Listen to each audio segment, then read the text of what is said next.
Welcome back. Today we are tackling Exodus chapter 16.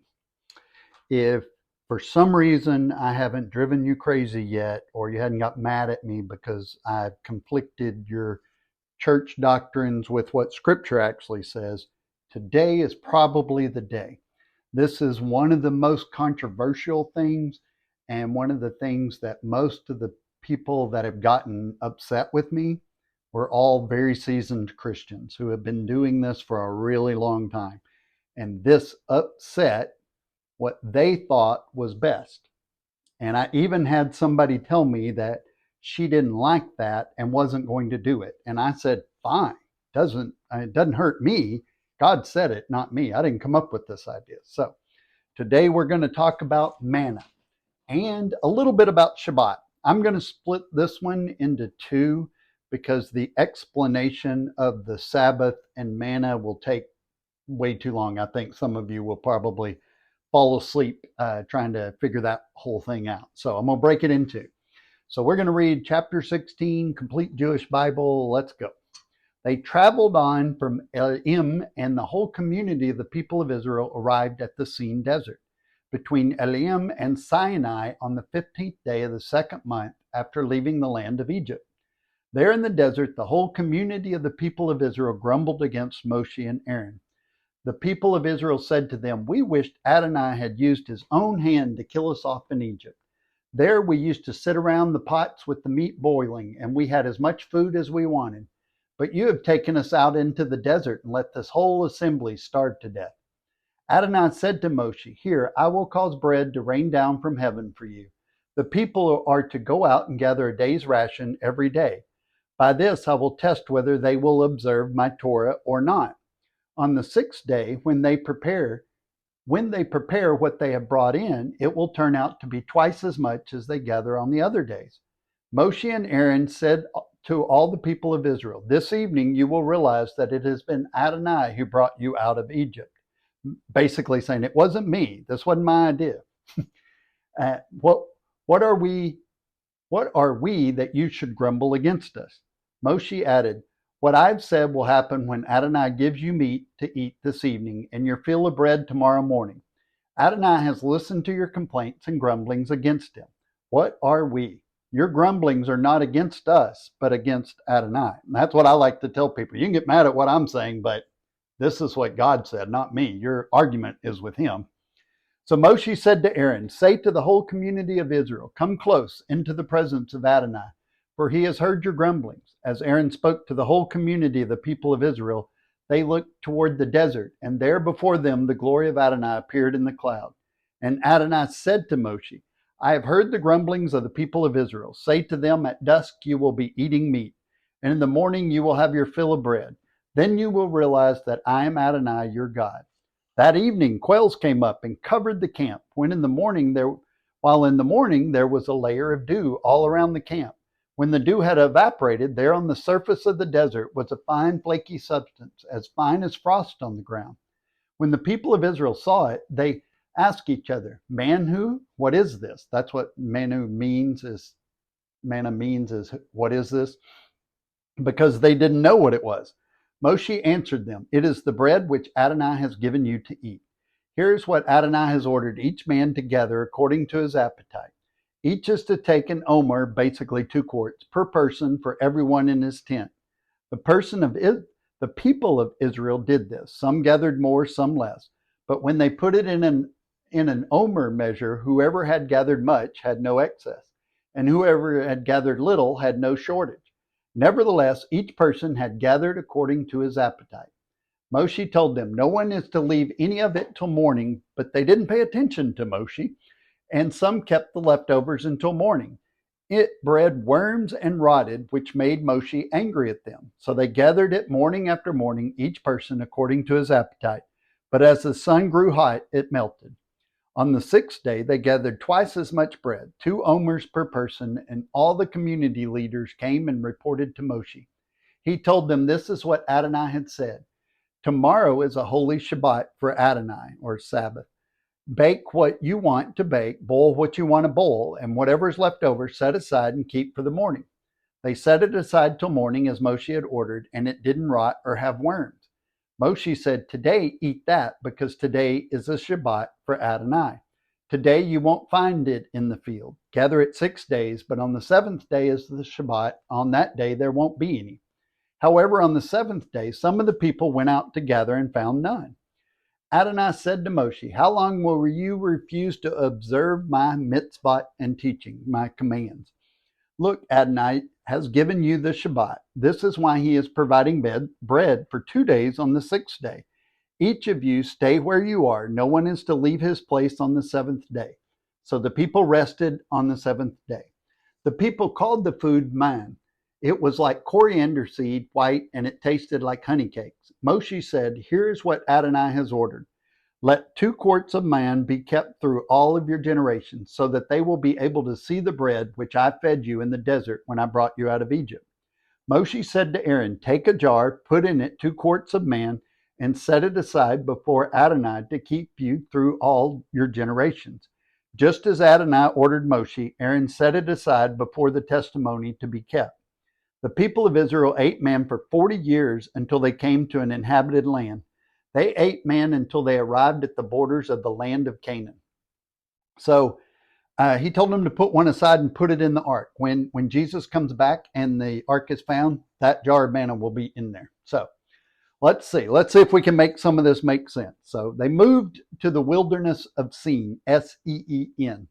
In Hebrew, it's a thorn.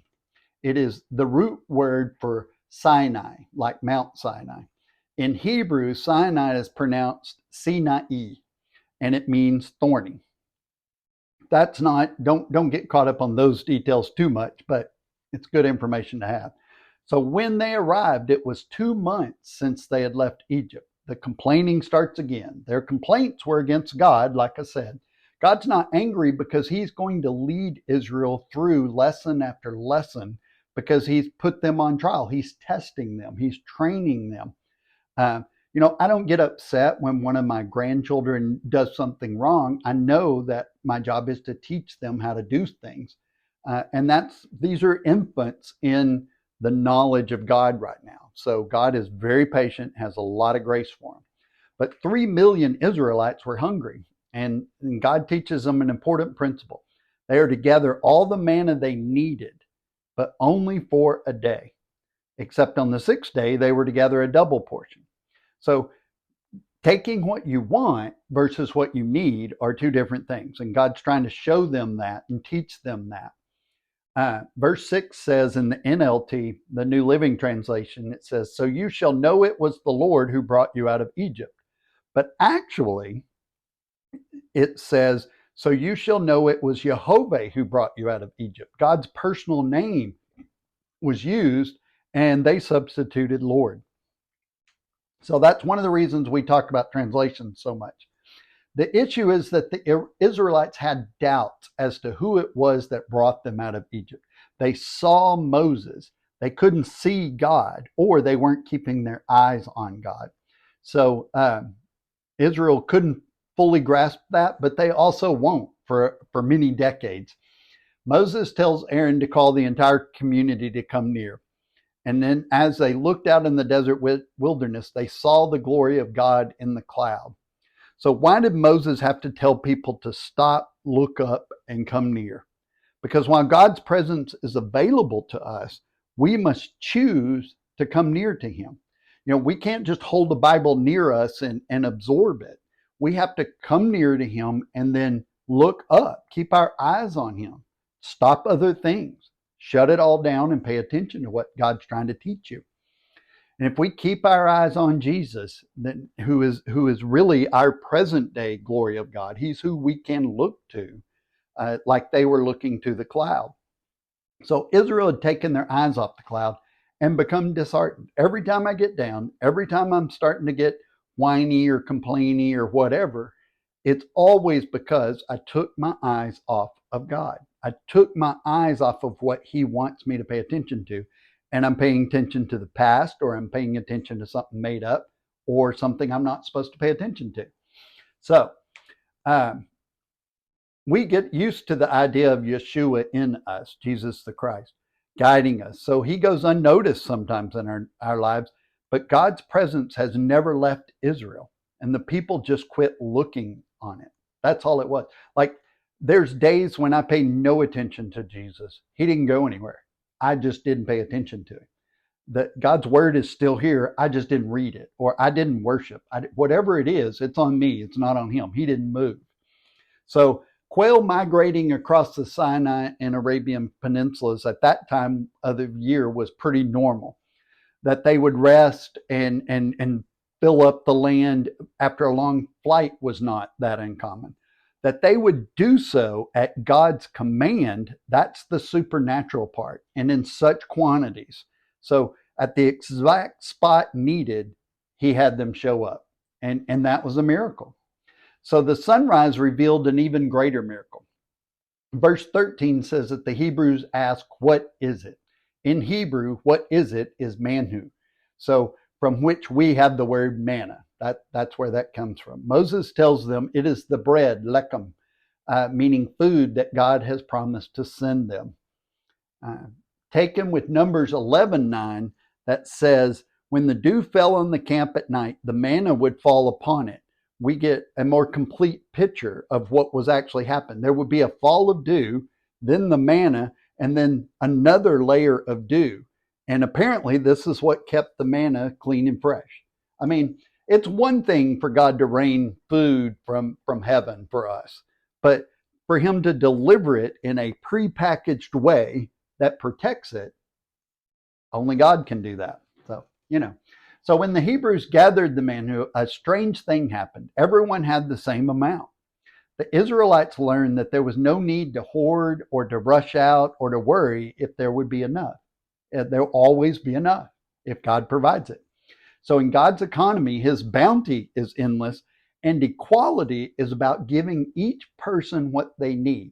So when I'm mad because somebody can play the guitar but I can't, God didn't give that to me. I don't have any reason to be disappointed or upset because he gave me what I needed. If I needed it, I would have it.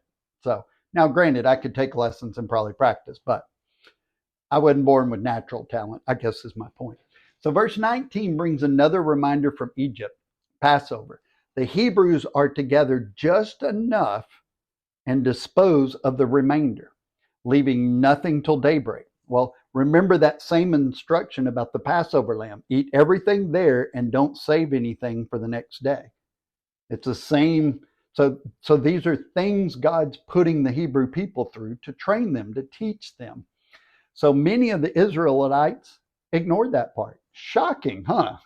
Human nature is, well, what if God doesn't provide? I better do something to make sure God doesn't have to provide. I can take care of myself, kind of thing. We look at God's instructions and commands all the time, and we follow the parts that make sense and we blow off the parts that don't.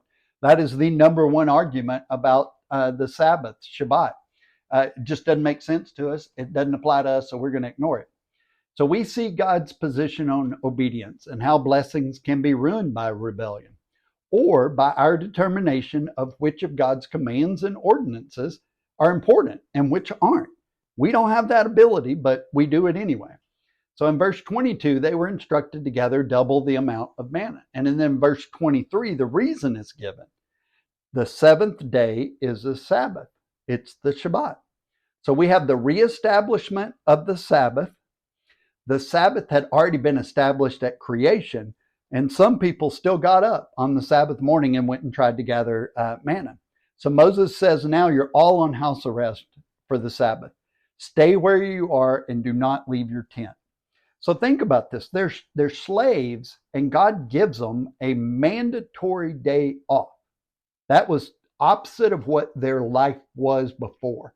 Like, you're supposed to stop working one day a week on the seventh day. So while the Sabbath is important to God, clearly it's a very thin or thorny issue for Christians. Christians get mad at me all the time, especially real seasoned church people, because they say this doesn't apply to us. And the reason they give for it not applying to us is Jesus did away with that. That was Old Testament for Israel and the Hebrews, but not for us. Jesus did away with that. But Then we have the Sermon on the Mount where he says he didn't do that. But we still go there. And we'll get to why here in just a second. So, nowhere in the Bible has God rescinded the command of the Sabbath. I've been looking for it for years. I can't find it. Nowhere in the Bible does it say for that generation or since Christ it's okay to ignore the Sabbath. None of that's in there. If you find it, please leave a comment, send me a message. I want to know.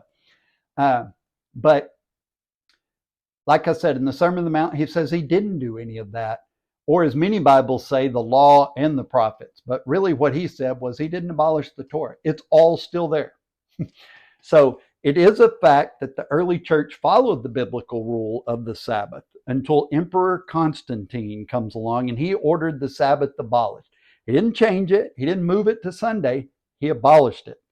And he replaced it with something called the Lord's Day, which became the new day for Gentile worship.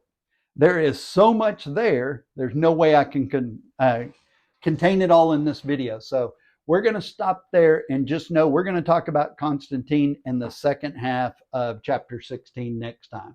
So don't forget, love God, love people, and change the world.